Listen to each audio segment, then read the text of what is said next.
नमस्कार, मैं हूं आपके साथ लक्ष्मी और आप देख रहे हैं देश का पहला समझाने वाला बुलेटिन खबर तो समझिए। इस आधे घंटे में हम आपको सिर्फ खबर ही नहीं दिखाएंगे बल्कि खबरों की पेचीदगी को भी समझाएंगे। लेकिन सबसे पहले आइए जल्दी से जान लेते हैं कि आज की वो कौन सी बड़ी खबरें रहेंगी जिस पर मुख्य तौर पर से हमारी नजर रहने वाली है। देखिए, पहली खबर होगी श्याम रजक को लेकर के। आखिर श्याम रजक का आरजेडी से क्यों मोहभंग हो गया, ये आपको विस्तार से समझाएंगे। और इसके बाद हमारी नजर रहेगी ट्रांसफर पोस्टिंग के आरोप पर, यह भी आपको डिटेल में आगे समझाएंगे।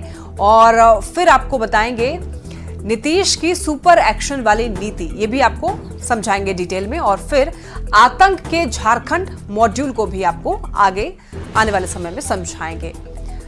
तो देखिए, पूर्व मंत्री और आरजेडी के वरिष्ठ नेता श्याम रजक ने महासचिव के पद के साथ साथ आरजेडी की प्राथमिक सदस्यता से भी इस्तीफा दे दिया है। श्याम रजक ने आरजेडी प्रमुख लालू प्रसाद पर शायराना अंदाज में तंज कसा है। बीजेपी और जेडीयू के नेताओं ने कहा है कि ये तो शुरुआत है, अभी तो महागठबंधन में भगदड़ मचने वाली है। दूसरी ओर आरजेडी ने श्याम रजक पर पलटवार किया है।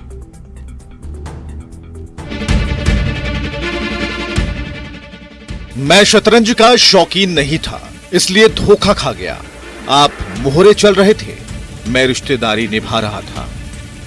शायराना अंदाज में यह निशाना आरजेडी के राष्ट्रीय अध्यक्ष लालू प्रसाद पर है और निशाना साधा है कभी उनके बेहद करीबी रहे श्याम रजक ने।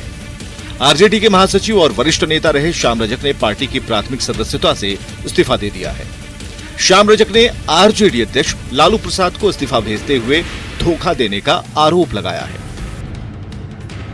शतरंज का मैं खिलाड़ी नहीं था, न शौकीन था, तो मैं धोखा खा गया। वो मोहरा चला रहे थे, वो अपना राजनीति कर रहे थे, मैं रिश्ता निभा रहा था। मैं तो भावनात्मक संबंध से रिश्ता। कौन किनके बारे में सर? राष्ट्रीय जनता दल के नेता लोग। श्याम रजक के आरोपों को सही बताते हुए जेडीयू नेता मदन सहनी का कहना है कि आरजेडी में दलित और अति पिछड़ों की पूछ नहीं है। राष्ट्रीय जनता दल में कोई भी दलित नेता का, अति पिछड़ा नेता का वहाँ गुजारा नहीं है और न ही मान सम्मान है। तो वहाँ तो वो चले ही गए थे, वही हम लोग को लगता है कि गलत किए। वहीं श्याम रजक के पार्टी छोड़ने पर आरजेडी की ओर से पार्टी के प्रवक्ता शक्ति यादव ने तंज कसा। शक्ति यादव ने कहा कि वे फिर अपने पुराने दल में जाएंगे, ये सब जानते हैं, लेकिन किसी व्यक्ति के आने जाने से पार्टी को कोई फर्क नहीं पड़ता। सिद्धांत विहीन राजनीति को जो जिन लोगों ने नया रूप दिया है, उस दलदल में जाने का जो निर्णय लिया है जिन लोगों ने, वो उनका फैसला हो सकता है। दल की नीतियां कल भी वही थी, आज भी वही है, आने वाले कल में भी वही रहे। श्याम रजक के आरजेडी छोड़ने पर बीजेपी के नेताओं का कहना है कि ये तो शुरुआत है, आने वाले दिनों में महागठबंधन के अंदर भगदड़ की स्थिति बनने जा रही है। श्याम रजक तो एक ट्रेलर है वहां पे, ये तो एक ट्रेलर मात्र है। कई ऐसे लोग हैं जो वहां से भागना चाहते हैं, समय का इंतजार है, अब समय का आप देखते जाइए। दलित समाज से आने वाले श्याम रजक की गिनती बिहार के चर्चित नेताओं में होती रही है। 1995 में पहली बार आरजेडी के टिकट पर विधायक बने श्याम रजक 2015 तक लगातार 6 बार विधायक बने रहे। श्याम रजक लालू और नीतीश कुमार दोनों के ही सरकार में मंत्री रह चुके हैं। 2010 के बिहार विधानसभा चुनाव से 1 साल पहले श्याम रजक ने आरजेडी छोड़कर जेडीयू ज्वाइन किया था, लेकिन 2020 के विधानसभा चुनाव से पहले श्याम रजक जेडीयू छोड़कर वापस आरजेडी में चले गए। लेकिन आरजेडी में ना तो उन्हें विधानसभा का टिकट मिला, ना लोकसभा का, ना विधान परिषद का और ना ही राज्यसभा का। माना जा रहा है कि लगातार हो रही उपेक्षा की वजह से श्याम रजक ने आरजेडी छोड़ दी है। वैसे कभी बिहार की सियासत में राम और श्याम की जोड़ी चर्चित थी। राम यानी रामकृपाल यादव और श्याम मतलब श्याम रजक। ये दोनों ही लालू प्रसाद के बहुत खास माने जाते थे, लेकिन अब दोनों के रास्ते लालू प्रसाद और आरजेडी से जुदा हैं। न्यूज़ 18 के लिए पटना से आनंद अमृतराज, रवि एस नारायण और रजनीश कुमार के साथ ब्यूरो रिपोर्ट। और देखिए, श्याम रजक का आरजेडी छोड़ना और इसके बाद सियासत का गर्म हो जाना, श्याम रजक का आखिर क्यों मोहभंग हुआ, वो भी आपको आगे बताएंगे। और देखिए, श्याम रजक की गिनती जो है वो बिहार के बड़े दलित नेता के रूप में हुई है। आपको डिटेल में बताते हैं इनके बारे में। श्याम रजक की गिनती जो है बिहार के बड़े दलित नेता के रूप में होती है और श्याम रजक 1995 में पहली बार विधायक बने और तब से लेकर के 2015 तक वो लगातार 6 बार विधायक रहे। श्याम रजक आरजेडी की टिकट पर फुलवारी शरीफ सीट से लगातार 4 चुनाव वो जीते और पहला चुनाव साल 1995 में जीते, दूसरा चुनाव साल 2000 में जीते और उसके बाद 2005 के दोनों ही चुनाव में श्याम रजक को जीत मिली। फरवरी 2005 और नवंबर 2005 में आरजेडी के टिकट पर चुनाव लड़े और जीत भी दर्ज की उन्होंने। और यही नहीं, श्याम रजक इस दौरान लालू यादव से लेकर के राबड़ी देवी की सरकार में कैबिनेट मंत्री भी रहे। लेकिन आपको ये बता दें, 2010 विधानसभा चुनाव के पहले श्याम रजक ने आरजेडी छोड़ दी और जेडीयू में चले आए। श्याम रजक 2010 और 2015 के दोनों ही चुनाव जेडीयू की टिकट पर लड़े और उसके बाद जीते भी। और देखिए, अब आपको श्याम रजक की राजनीतिक यात्रा के बारे में समझाते हैं। देखिए, श्याम रजक जो है 1995 में आरजेडी की टिकट पर उन्होंने चुनाव लड़ा और जीते भी। तब से लेकर के लगातार 4 चुनाव वो आरजेडी की टिकट पर ही जीतते रहे। लेकिन साल 2005 में आरजेडी यानी कि लालू परिवार बिहार की सत्ता से बाहर हो गया। ऐसे में 2010 का विधानसभा चुनाव होने वाला था और 2010 के विधानसभा चुनाव के एक साल पहले यानी कि 2009 में श्याम रजक ने आरजेडी छोड़ दिया और जेडीयू में शामिल हो गए। 2010 में चुनाव जीतने के बाद नीतीश कुमार ने श्याम रजक को मंत्री बनाया। लेकिन साल 2015 का चुनाव नीतीश कुमार महागठबंधन के बैनर तले लड़े। 2015 में ही महागठबंधन की सरकार बनी, लेकिन चुनाव जीतने के बाद भी श्याम रजक को मंत्री नहीं बनाया गया। आरोप लगता है कि आरजेडी प्रमुख लालू प्रसाद के दबाव में श्याम रजक को मंत्री नहीं बनाया गया था, ऐसा आरोप लग रहा था। अब देखिए, कारण चाहे जो भी रहा हो, लेकिन धीरे धीरे श्याम रजक का जेडीयू और नीतीश कुमार से मोह भंग होता रहा। श्याम रजक ने पार्टी की नीतियों के खिलाफ कई बयान दिए और साल 2020 में विधानसभा चुनाव के पहले श्याम रजक जेडीयू छोड़ करके एक बार फिर से आरजेडी में शामिल हो गए।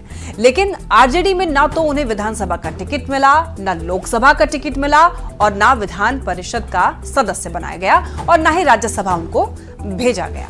कहा जा रहा था इसी बात को लेकर के वो नाराज चल रहे थे, काफी दुखी थे आरजेडी से। यानी कि श्याम रजक को आरजेडी का महासचिव जरूर बना दिया गया, लेकिन उनको मंत्री विधायक बनने का कोई मौका नहीं दिया गया। और माना जा रहा है कि आरजेडी में लगातार हो रही उपेक्षा से ही श्याम रजक नाराज चल रहे थे और आरजेडी में हो रही उपेक्षा से तंग आ गए और तंग आकर के ही श्याम रजक ने 22 अगस्त यानी बुधवार को आरजेडी उन्होंने छोड़ दी। और अब आरजेडी के नेता कह रहे हैं कि श्याम रजक एक बार फिर से जेडीयू में लौट सकते हैं। वैसे श्याम रजक ने आरजेडी छोड़ दी है, लेकिन उनका अगला ठिकाना कौन होगा, अब तक इस बात की जानकारी सामने नहीं आई है, ना उन्होंने खुद इस बारे में कुछ कहा है। और श्याम रजक के आरजेडी छोड़ने का कितना असर होगा ये तो आने वाला वक्त ही बताएगा। लेकिन फिलहाल उन्होंने आरजेडी छोड़ दिया है और मोह भंग उनका पूरी तरीके से हो चुका है आरजेडी से। बढ़ते हैं आगे। नेता प्रतिपक्ष तेजस्वी यादव ने एक बार फिर नीतीश सरकार पर निशाना साधा है। तेजस्वी ने बिहार के लॉ एंड ऑर्डर पर सवाल उठाए, साथ ही पैसे लेकर के एसपी और डीआईजी की पोस्टिंग का आरोप लगाया। तेजस्वी के आरोप पर बीजेपी और जेडीयू नेताओं ने पलटवार किया है।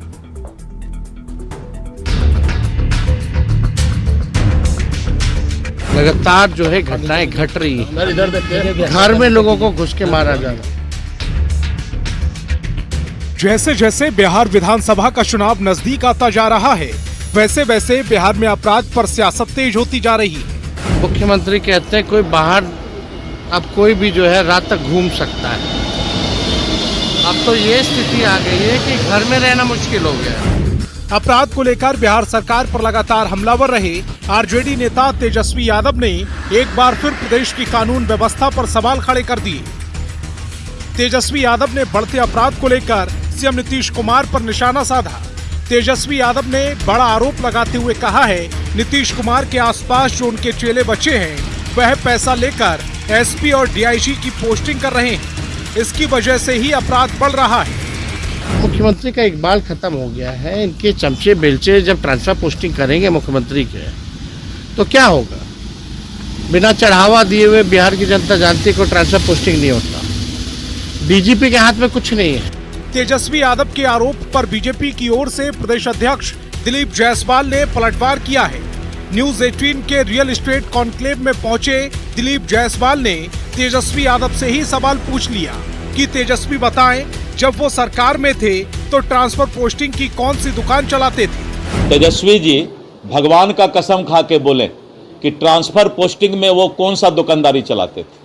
खा लें भगवान का कसम, मैं बीजेपी का अध्यक्ष बोल रहा हूं कि तेजस्वी जी एक बार भगवान का कसम खा लें कि ट्रांसफर पोस्टिंग में किस तरह की दुकानदारी उनके समय में चलती थी।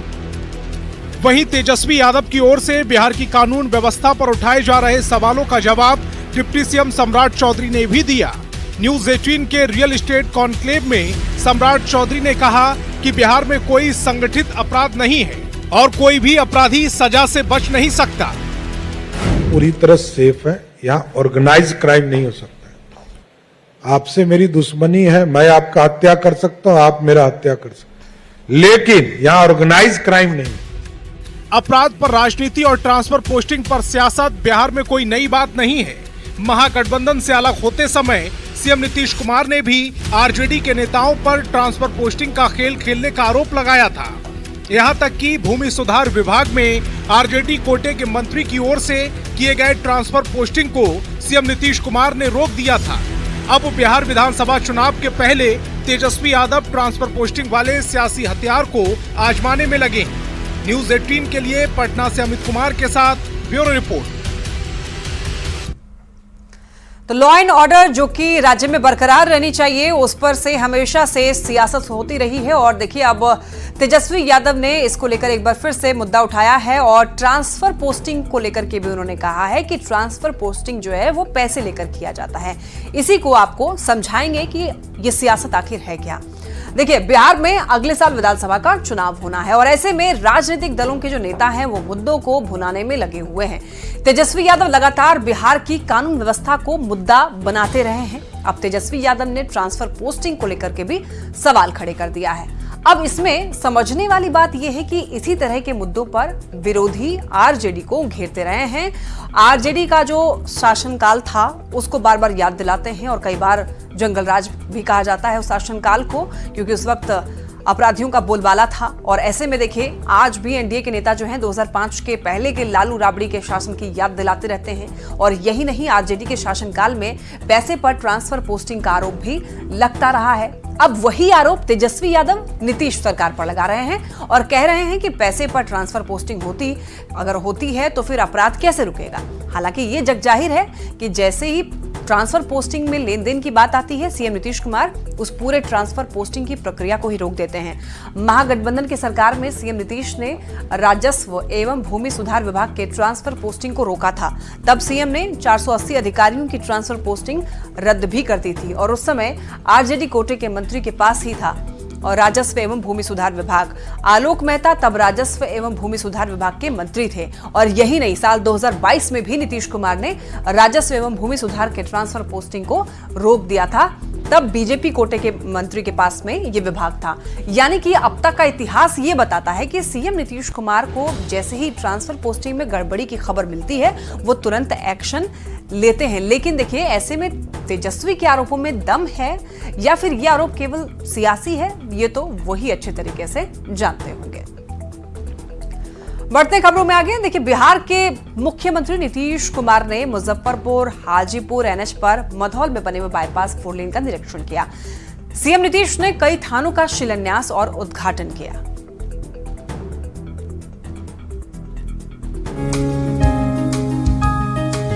दो 2025 के बिहार विधानसभा चुनाव के पहले 34 लाख रोजगार और 12 लाख नौकरी का वादा कर चुके मुख्यमंत्री नीतीश कुमार आजकल फुल एक्शन में दिख रहे हैं।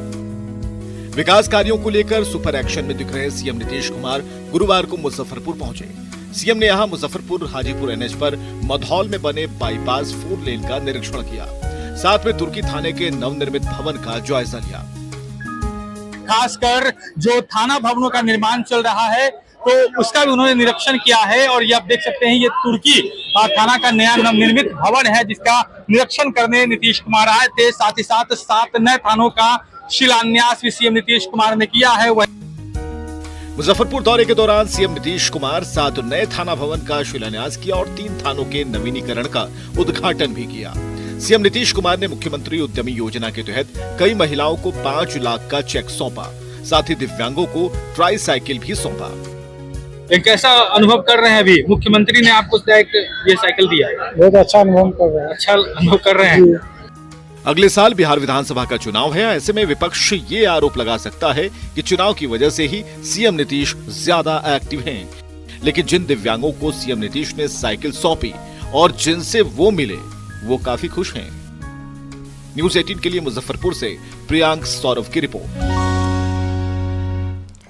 तो देखिए, यहाँ पर मुख्यमंत्री जो हैं काफी एक्शन में दिख रहे हैं। बाईपास का निरीक्षण किया, साथ ही साथ नवनिर्मित भवन का भी जायजा लिया है उन्होंने, तो काफी एक्शन में दिख रहे हैं। और उनके सुपर एक्शन वाली नीति क्या कहती है, ये भी जरा आपको समझा देते हैं। देखिए, नीतीश कुमार 2005 से ही बिहार की सत्ता में हैं और नीतीश कुमार ने बिहार के विकास के लिए काफी कुछ किया है और कई योजनाएं भी शुरू की हैं नीतीश कुमार ने। देखिए, नीतीश सरकार ने घर घर बिजली पहुंचाई, घर घर में पानी पहुंचा दिया और यही वजह है कि नीतीश कुमार को सुशासन बाबू भी कहा जाता है। सुशासन लाया है, लॉ एंड ऑर्डर पर काफी ज्यादा कंट्रोल किया है और जिस तरीके से पहले अपराध की घटनाएं होती थी और नीतीश कुमार के आने के बाद उस पर काफी कंट्रोल किया गया। इसी वजह से नीतीश कुमार को सुशासन बाबू भी कहा गया। कई योजनाओं की घोषणा करते हैं नीतीश कुमार, फिर कई बार निरीक्षण करके ये भी देखते हैं कि इन योजनाओं को ठीक से लागू किया जा रहा है या फिर नहीं, यानी कि जो योजनाएं वो लेकर के आ रहे हैं लोगों के लाभ के लिए, वो ठीक तरीके से धरातल पर काम कर भी रहा है या फिर नहीं, इसका वो खुद भी निरीक्षण करते हैं। और इसी क्रम में गुरुवार को सीएम नीतीश कुमार मुजफ्फरपुर आए थे और कई उद्घाटन और शिलान्यास भी किए थे। और यही नहीं, नीतीश कुमार ने कई योजनाओं की यहाँ पर आकर के सौगात भी दी थी। बढ़ते हैं खबरों में आगे। रांची के बरियातू के साथ साथ चटवल गांव में भी एटीएस, एसटीएफ और दिल्ली पुलिस ने छापा मारा। इस दौरान मदरसे के मुफ्ती रहमतुल्लाह को हिरासत में लिया गया, जिसके बाद सुरक्षा एजेंसियों ने आतंकवादियों की साजिश नाकाम करने का दावा किया है। हजारीबाग और लोहरदगा में भी कुख्यात AQIS का संदिग्ध आतंकवादी पकड़ा गया। उसके पास से कई लैपटॉप, कई मोबाइल फोन और इलेक्ट्रॉनिक गैजेट्स भी जब्त किए गए।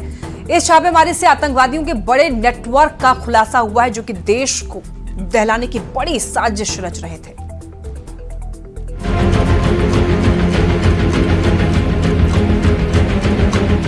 हजारीबाग में कुख्यात आतंकी संगठन अलकायदा इंडियन सब कॉन्टिनेंट यानी AQIS के नेटवर्क का खुलासा हुआ है। झारखंड ATS ने लोहसिंगना चौक से AQIS के संदिग्ध आतंकी मोहम्मद फैजान अहमद को गिरफ्तार कर लिया। वो अपनी पहचान छिपाकर हजारीबाग में होलसेल का व्यापार किया कर रहा था। पिछले दिनों उसकी मुलाकात डॉक्टर इश्तियाक अहमद से हुई थी। डॉक्टर इश्तियाक पहले ही हत्थे चढ़ चुका है। ATS ने छापेमारी में फैजान के ठिकाने से लैपटॉप, किताब, मोबाइल फोन और इलेक्ट्रॉनिक गैजेट्स जब्त किए। हजारीबाग में ATS दिल्ली की टीम की एक बड़ी कार्रवाई आज देखने को मिली है। आपको बताते चले कि यह जो कार्रवाई है हजारीबाग के लोहसिंगना थाना क्षेत्र में हुई है। अगर हम इस पूरी खबर की बात कर ले तो अलकायदा ग्रुप जो एक आतंकवादी संगठन है, इससे जुड़े एक शख्स को जो है ATS की टीम ने आज गिरफ्तार किया है। इस व्यवहार न्यायालय में लाकर उनकी पेशी की गई है। ATS ने झारखंड के 15 से ज्यादा ठिकानों पर छापेमारी की। रांची, हजारीबाग और लोहरदगा में भी रेड डाला गया। रांची में चान्हो के चटवन, इटकी में छापेमारी हुई। लोहरदगा के कैरो, कुड़ू और हिंजला में छापा पड़ा।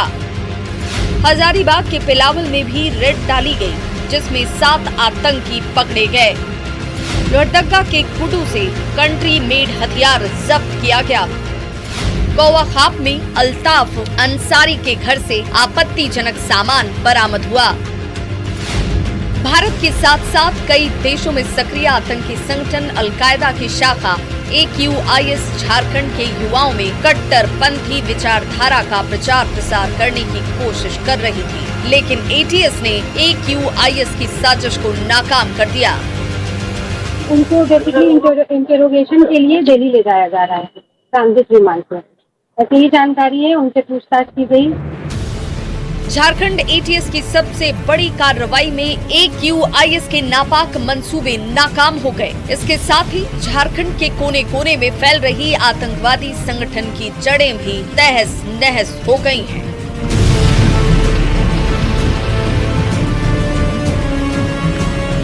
सुशांत सोनी, न्यूज़ 18, हजारीबाग। आइए अब आतंक के झारखंड मॉड्यूल को जरा समझिए। देखिए, झारखंड में आतंकियों के खिलाफ एटीएस की बड़ी कार्रवाई हुई है। झारखंड में 16 जगह पर छापेमारी की गई। रांची और लोहरदगा से हजारीबाग तक 16 ठिकानों पर रेड किया गया, जहां से 8 संदिग्ध आतंकी गिरफ्तार किए गए और इन सभी के तार अलकायदा इंडियन सब कॉन्टिनेंट से जुड़े हुए बताए जा रहे हैं। और इन छापेमारी में भारी मात्रा में हथियार भी बरामद किए गए। अल्ताफ अंसारी के घर से हथियार बरामद किए गए। रांची के डॉक्टर इश्तियाक से मिले थे इनपुट। आपको बता दें कि रांची के बरियातू से डॉक्टर इश्तियाक अहमद को गिरफ्तार किया गया है, जो कि एक निजी अस्पताल में रेडियोलॉजिस्ट है। तो ऐसे में चुनाव से पहले झारखंड में आतंकी संगठन के स्लीपर सेल की मौजूदगी ने चिंता काफी ज्यादा बढ़ा दी है। और इसी के साथ इस बुलेटिन में फिलहाल के लिए इतना ही। आप देखते रहिए न्यूज़ 18।